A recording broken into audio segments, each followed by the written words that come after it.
Hi, my name is Luminara Florescu. I am a chronically ill and neurodiverse artist living in rural Somerset.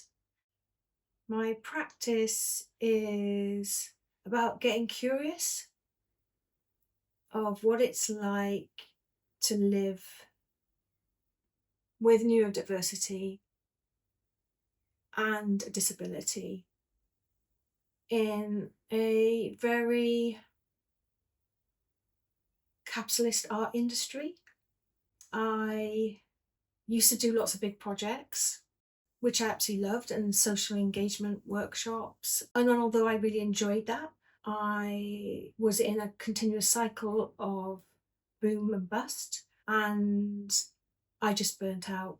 And it was at that point when my chronic illness became a lot more severe that I needed to change the way I was working. And that's where I became curious in how this illness was offering me an invitation to slow down.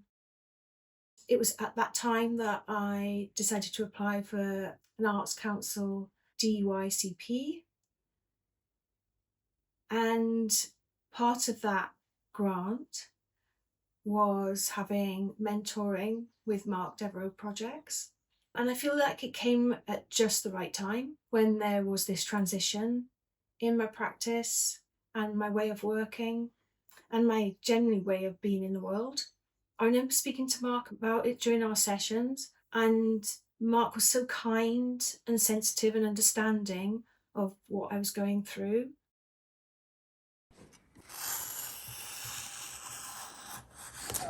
During this mentoring period as well with Mark, I have developed the Resters Protest Project, and I'm also co-founder of the Slow Practice Collective. So I'm still doing projects, but I'm doing them in a very different way. For example, the Resting Room was a project that I did last year in an art space that had just 2 beds, and I just invited people to come and sleep in the beds. I was sleeping on one bed, and then people would book in time, and I would make them some lavender tea, and they would just come and sleep for an hour or so. I created a rest manifesto.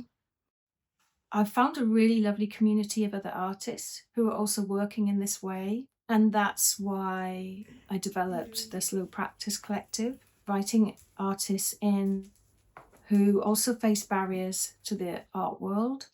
We're just working in a really slow way together, and it's just a really beautiful thing to have found this community. And I just don't think I would have found this community as quickly as I have if my work hadn't changed, my practice hadn't changed. And I think mentoring is really important for artists because being an artist can sometimes feel very isolating.